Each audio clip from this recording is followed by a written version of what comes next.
시편 103편은 다윗이 쓴 찬양시입니다. 내용은 죄에서 용서해 주시고 질병을 고쳐 주시고 은혜를 베풀어 주신 하나님의 은혜에 감사하며 쓴 찬양시입니다. 그래서 1절과 2절은 내 영혼아 여호와를 송축하라. 그런데 1절에 내 영혼하고 중간에 내 속에 있는 것들하고 같은 얘기입니다.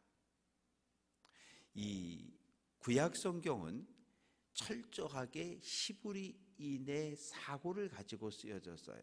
그런데 신약 성경은 좀 달라요.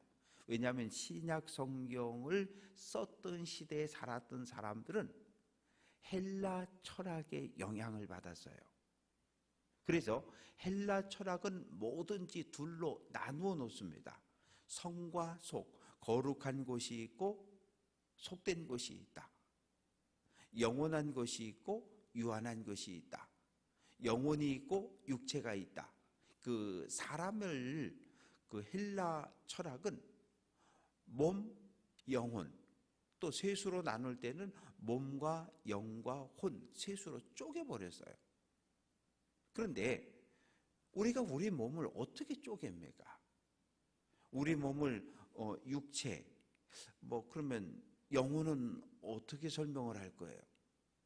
그런데 구약 성경의 저자들은 히브리인의 사고는 영혼과 육체를 쪼개지 않아요. 그냥 하나로 봅니다. 그러니까 내 영혼아 라고 하는 이 말의 의미는 이영호 너는 너의 모든 인격 전체를 다해서 전 존재를 다해서 하나님을 찬양해야 한다. 내 속에 있는 것들아, 내 속에 있는 것들아 역시 마찬가지예요. 우리의 전 존재를 다해서 하나님을 찬양해야 한다고 말합니다. 그러면서 2절에 내 영혼아 여호와를 찬양하며 그의 은택이라는 단어는 은혜라는 단어예요. 하나님께서 지금까지 나에게 베풀어 주신 은혜를 잊지 말라는 거예요. 기억하라는 거예요. 그러니까 우리는 하나님께 받은 은혜는 어디에? 마음판에 새겨야 돼요. 하나님께 받은 하나님의 말씀도 마음판에 새겨야 되고, 그리고 이 서로 간에 서운했던 이야기들은 어디에? 모래에 써버려야 돼요. 아니면 강물에 흘려보내야 돼요. 모래에 쓰면 바람이 불어오면 다 덮어지는 거고, 강물에 쓰면 물이 흘러가면서 떠내려가는 거고. 그러니까 하나님께 받은 은혜, 우리가 주변 사람들에게 받았던 은혜와 사랑은 오랫동안 기억하고 간직해야 하고, 그리고 상처받은 일, 서운했던 거, 속상했던 거, 이런 것들은 어디다? 모래나 강물에 써서 다 흘려보내라는 거거든요. 근데 우리 거꾸로 살아요. 하나님의 은혜, 이웃 주변 사람들로부터 받았던 부모의 은혜, 형제들의 사랑, 이런 거는 흘려보내고, 나한테 조금이라도 못했던 거는 딱 갈고리를 갈아가지고 여기다가 평생을 새기고 살아요. 10년이 지나도 잊지 않아요. 잘못된 삶을 사는 거죠. 그래서 우리가 행복하지 않아요. 그래서 내 영혼아 하나님께서 과거에 베풀어 주셨던 은혜를 기억하라는 거예요. 그럼 은혜는 구체적으로 무엇입니까? 3절 내 모든 죄악을 용서해 주셨다는 거예요. 죄를 용서해 주신 것 감사하고, 내 모든 병을 고쳐주셨던 것 감사하고. 그런데 여기서 병을 고쳤다는 말의 전제는 이 병이 죄의 결과로 왔다는 거예요. 죄의 결과로 왔기 때문에 회개함으로 하나님께서 치유의 은혜를 베풀어서 병을 고쳐주신 것, 그런 은혜에 대해서 감사하고, 내 생명을 죽음에서 구원해 주신 것 감사하고, 하나님의 인자 긍휼로 우리를 돌보아 주신 것 감사하고, 또한 5절 말씀 보면 좋은 것으로 내 소원을 만족하게 하사 내 청춘을 독수리같이 새롭게 한다. 이 말의 의미는 병이 걸렸어요. 그런데 회개했어요. 하나님이 치유의 은혜를 베풀어 주셔서 건강을 회복시켜 주셨어요. 그러면 어떻게 되는 거예요?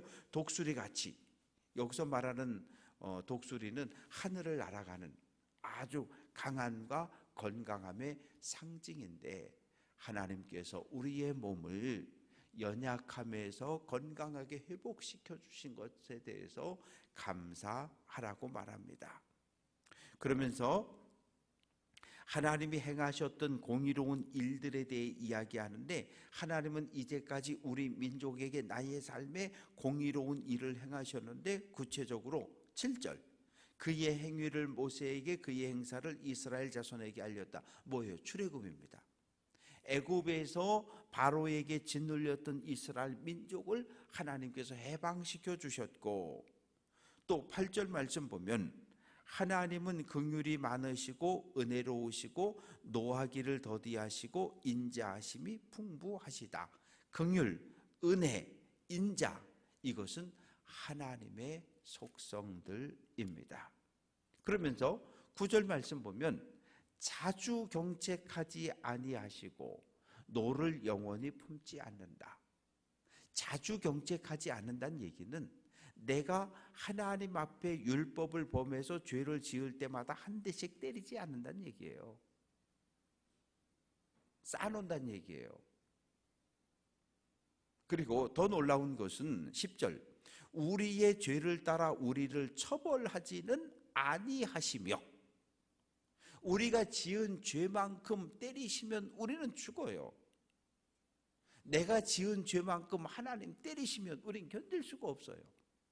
그런데 하나님은 우리가 죄를 지을 때마다 그때그때 매로 때리지 않고, 만약에 하나님께서 광야에서 이스라엘 백성들이 원망하고 불평하고 모세를 대적할 때 땅을 갈라서 죽이고 불로 죽이고 그런 모습이 우리 눈앞에 보여진다면, 초대 예루살렘 교회에서 아나니아와 삽비라가 11조 땅 팔아서 11조 드리겠다고 가져왔다가 절반만 가져왔다가 그 자리에서 죽었잖아요.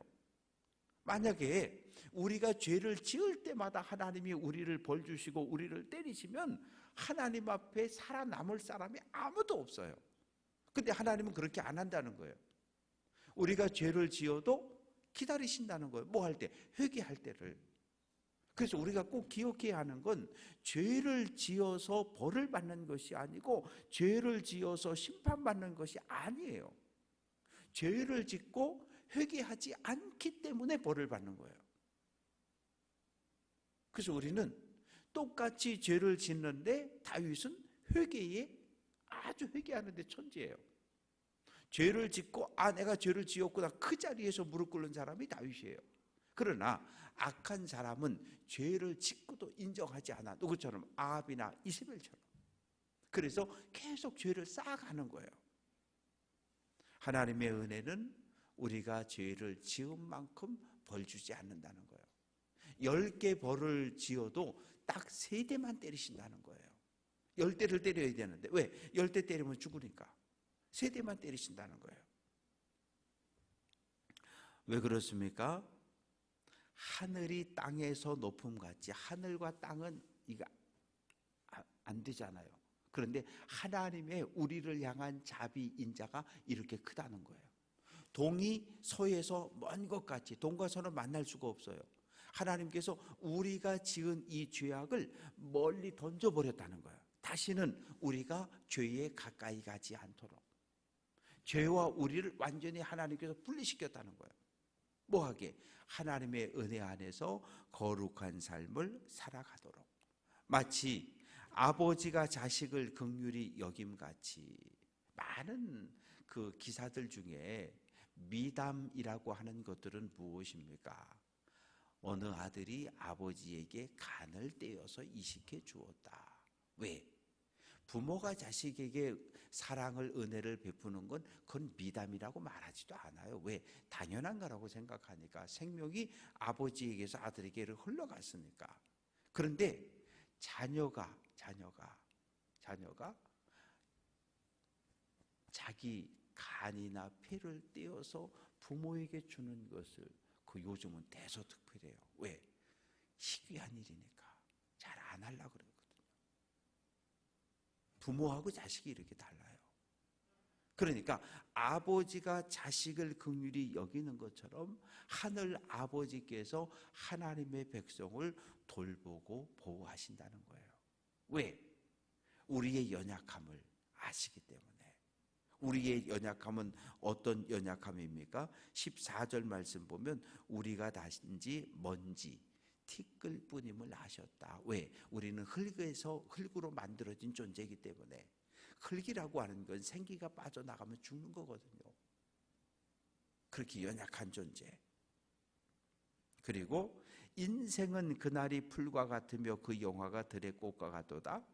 그 인생이 들에 펴 있는 풀 그리고 꽃과 같은데 한순간이라는 거예요. 왜?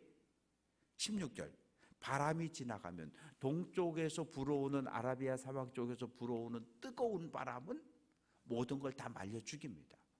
지중해 쪽 서쪽에서 불어오는 바람은 비를 내려요. 그래서 이 뜨거운 열풍이 불어오면 하루 이틀 사흘이면 다 죽습니다.